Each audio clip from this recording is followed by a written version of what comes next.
Issues and Tissue, a contemporary magazine program that engages and discusses issues of development within and outside the state. The program brings to the fore ranging topics like education, politics, agriculture, just name it, while we examine the nitty-gritty of the issue in focus.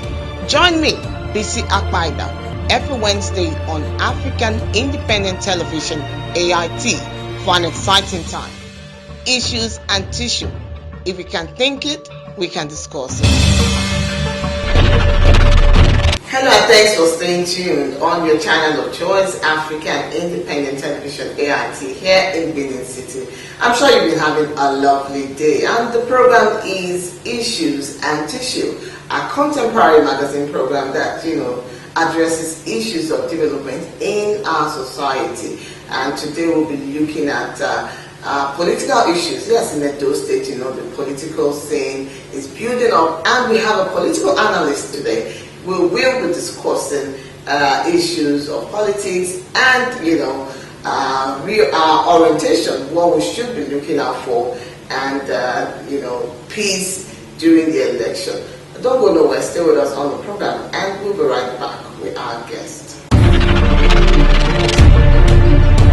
Issues and Tissue, a contemporary magazine program that engages and discusses issues of development within and outside the state. The program brings to the fore ranging topics like education, politics, agriculture, just name it, while we examine the nitty-gritty of the issue in focus.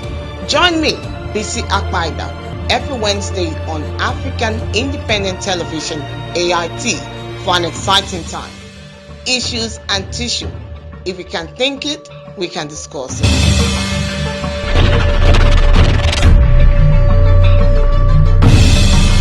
I am Pastor Stanley Egharevba, and I am a political scientist, and by the grace of God, I am a principal partner of Hansi Doza Global.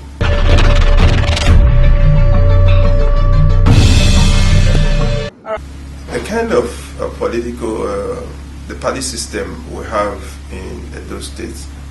Edo State is a subset of Nigeria as a nation, and having a presidential system of government, as it were, what operates at the center transcends to the component, the federating units, as the case may be.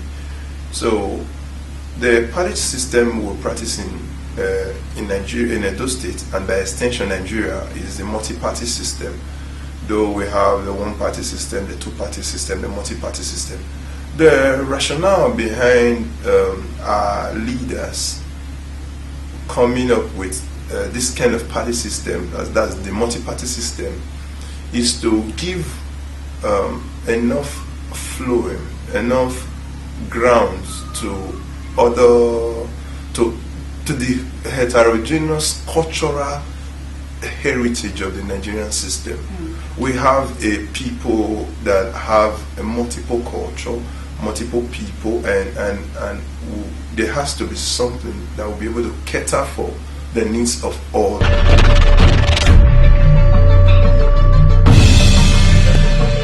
We've been told that absolute power belongs to the people. On paper, it must be noted that this is on paper.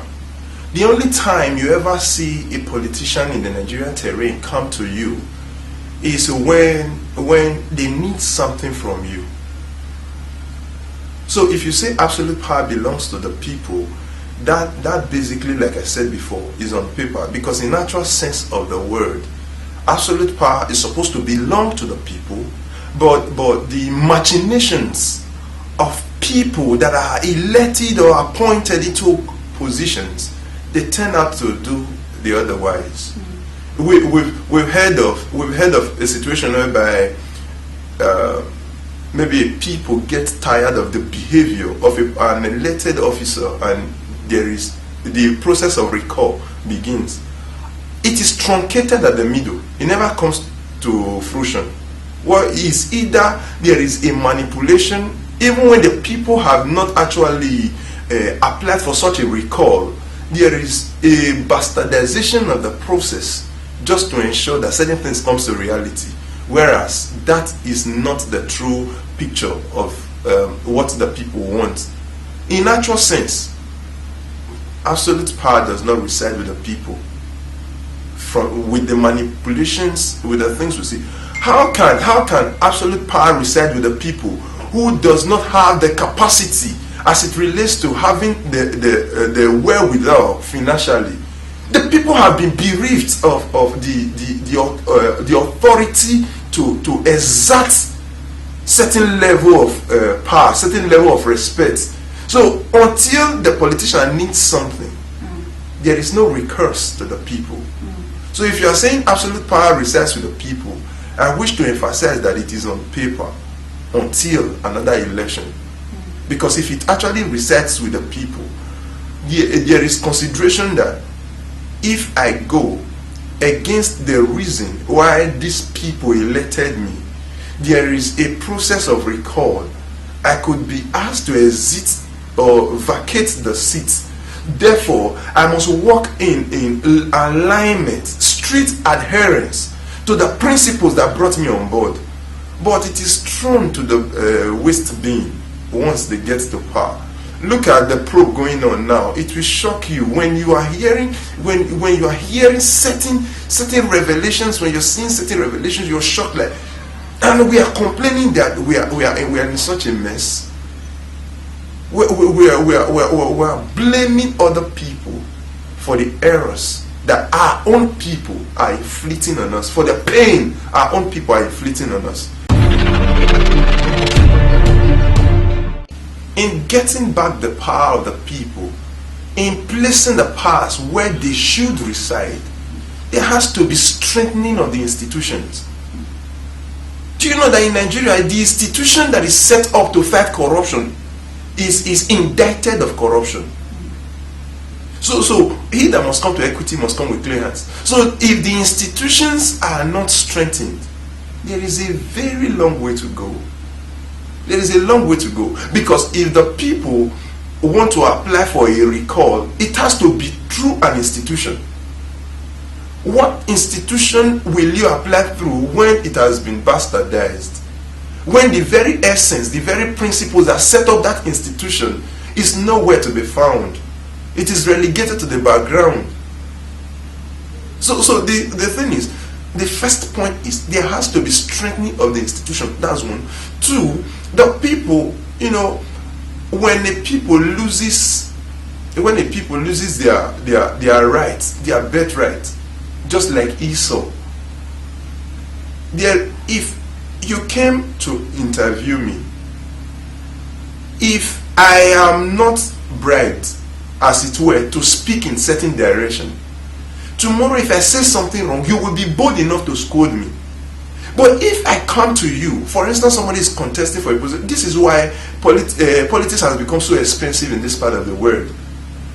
There are some youths that can transform this state, turn it into an Eldorado, make it a bliss, put it in a state of bliss, but it will not have the access to get there. What do we mean by this access? Money. You want to meet someone to say, I have a dream. Turning around the fortunes of this nation is possible.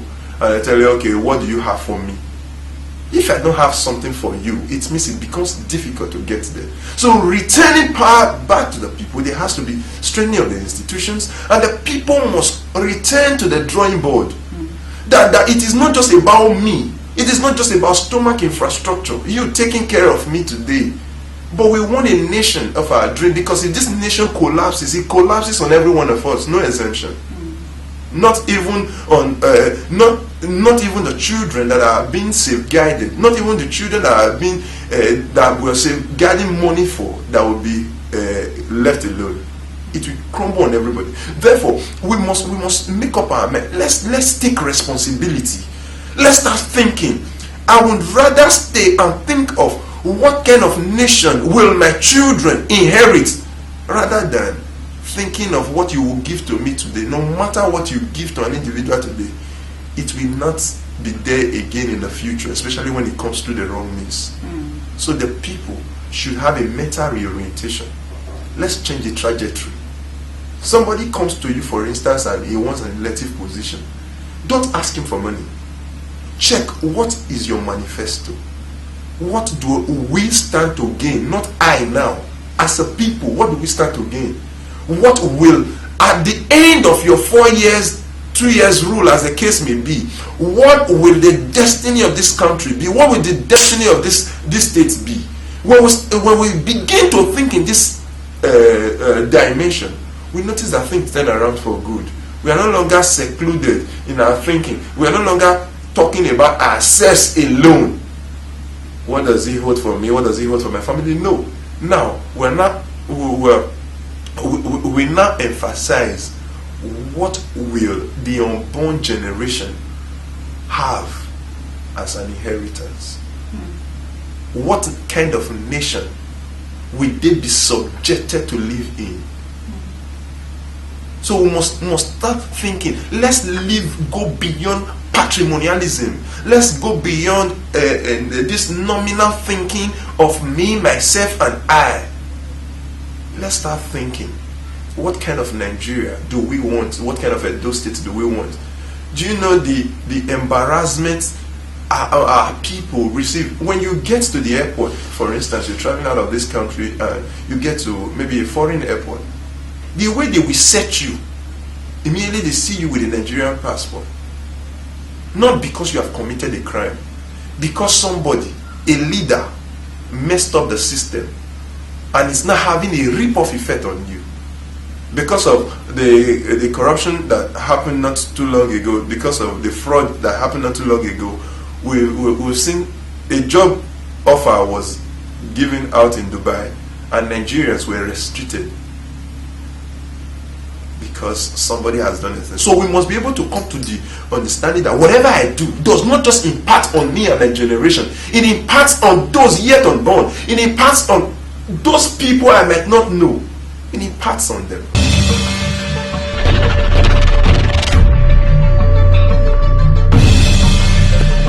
The monitor,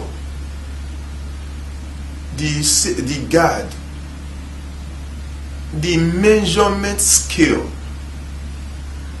for whatever we do is supposed to be our conscience. If I spoke to you, you may not be angry, but my conscience will tell me I was too rude or I was too rough the way I spoke to you.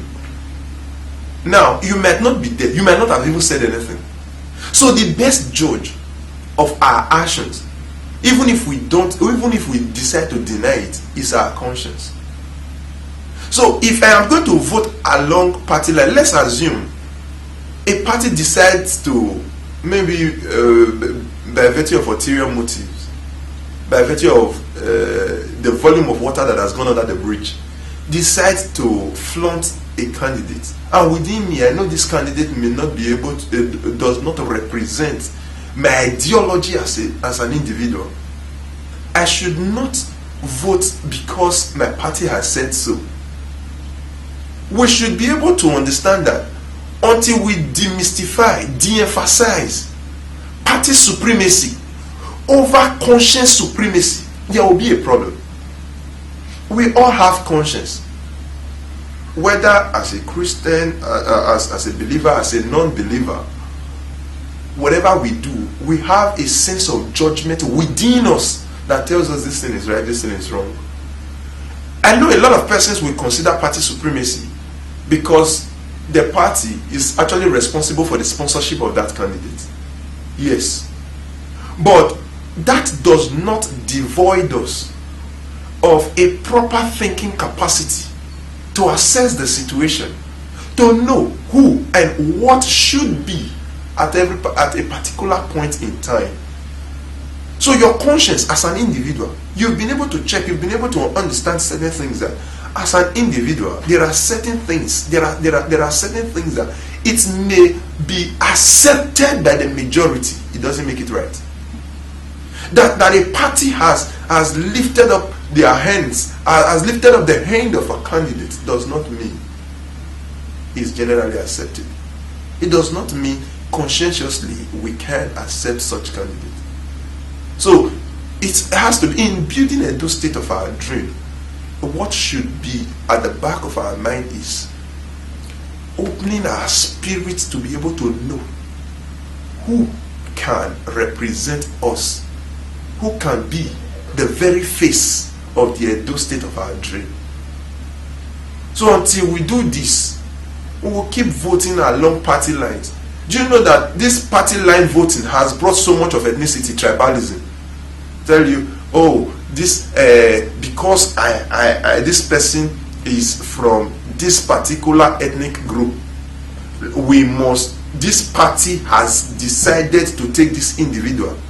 And because they have said, now, how do we destroy the altar already built by tribalism? When a party, in a normal sense of it, a party is supposed to be able to scout for a viable candidate on the basis of even a good conscience. A political party is supposed to have a good conscience as to who will be able to reflect, carry the very picture, the image of that the nation, or who will be able to interpret in the real sense of it the manifesto of the party. For me, I have not been able to sample any. I have not done any research on this, so I have not been able to sample the notion or the pulse. I've not been able to check the pulse of the people to see who they would like to vote for, whether it is the candidate of the APC or that of the PDP or Labour Party, as the case may be. I have not been able to check the pulse, so I cannot categorically say the people will do this. But if I am to advise, vote your conscience.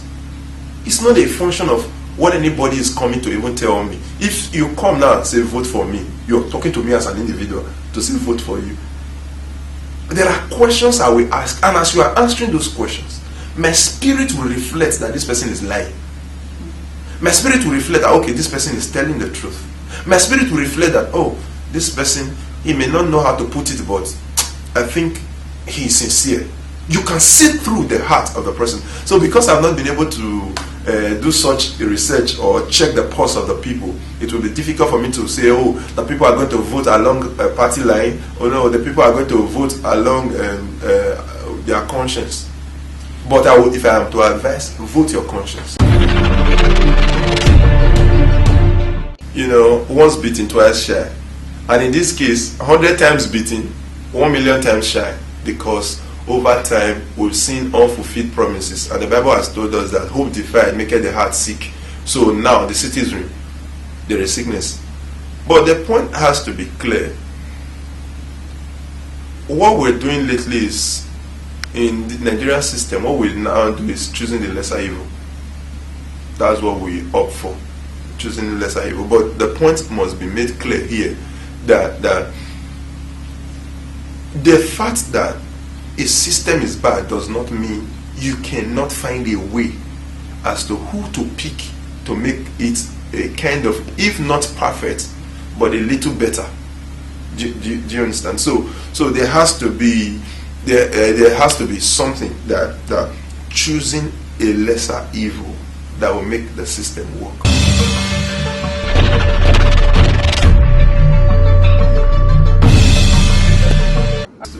It requires a lot. Our politicians are very, very smart, but in the negative side though, very, very smart. When a civil society comes on board, for instance, and say, before you came to power, you told us you were going to do this, you told us you were going to do this, now we want to hold you accountable for this. Tomorrow they will sponsor another civil society organization that will counter what this particular civil society organization has said. You cannot say that. How can you are being sponsored against the government? The government did this, the government did this. Now, a house that divides against itself cannot stand. All hands must be on deck to put culpability where it is, to put the situation in perspective and ask ourselves, what direction are we actually headed? If he has told us he is going to build a bridge is going to build a house, he's going to do this, he's going to do this. If he's not doing this, it's not even a question of force. It's a question of dialogue. Because when you present yourself to a system, and the system actually knows that you are not being paid or sponsored, there is a way the system will respond, except a system that is not interested in the well-being. You understand what I'm saying? So the thing is, the people have to be able to engage the government. But in engaging the government, there are rules, there are patterns. Some people, you may have to write, this was what you said. You write, when the writing does not work, there is peaceful protests. You have told us you are going to do this. There are principles, there are avenues, channels to get the government to look at your direction. There is a process of recall, but in this country, how many recalls have worked? How many?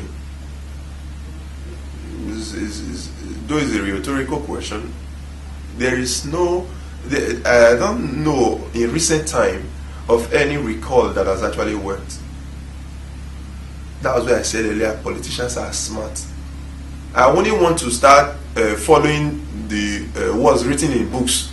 Oh, you recall when we are having a non-performing performer, someone that is not performing, a politician that is not doing as expected should be recalled and all that. How many of such have we had?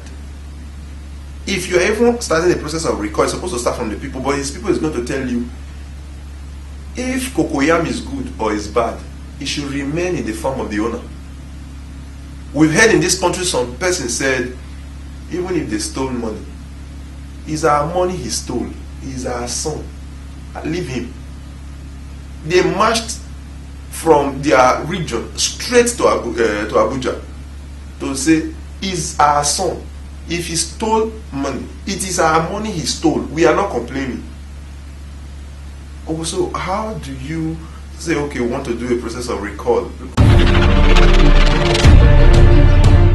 You that want to go and fight for a politician, you are carrying arms illegally to see to it that a politician comes to power. No matter what he gives you, it will not sustain your future. No matter the amount he gives you, it will not sustain the future. That's one. Two, you are further destroying the system. I want you to understand that there is something called the law of karma, the law of nemesis. Whatever you sow is what you reap. It is better you think of building a system where your son, your daughter will be proud that he or she belongs to a nation, a decent nation. So you must not, under any guise, carry arms for any politician, because whether you like it or not, tomorrow it will come calling. The blood of the innocent will come calling. Now, two, why should we become enemies? Politics is supposed to be a game. It's not something that we should die, kill ourselves over. Who does not win today can win tomorrow. You have heard of the American president who lost almost all the seats in politics, but at the end he won the presidency. What that means is, don't give your life to violence because you're trying to sponsor, you're trying to support a particular government. Endeavor, know that I will not use my children to fight. You too, you are someone's child, you should not be used to fight. If anybody wants to fight, let them go and fight, but not you. Alright, you've been listening to Stanley Egharevba, a political analyst, and he has told you, go out there and vote your conscience September 19. Make sure you don't sell your vote, because for the next 4 years, you just might be paying the price for that 2,000 or 3,000 or even 500 naira you took at the polling booth. My name is BC Akpada, and see you again next week on Issues and Tissue. Issues and Tissue, a contemporary magazine program that engages and discusses issues of development within and outside the state. The program brings to the fore ranging topics like education, politics, agriculture, just name it, while we examine the nitty-gritty of the issue in focus. Join me, BC Akpaida, every Wednesday on African Independent Television, AIT, for an exciting time. Issues and Tissue. If we can think it, we can discuss it.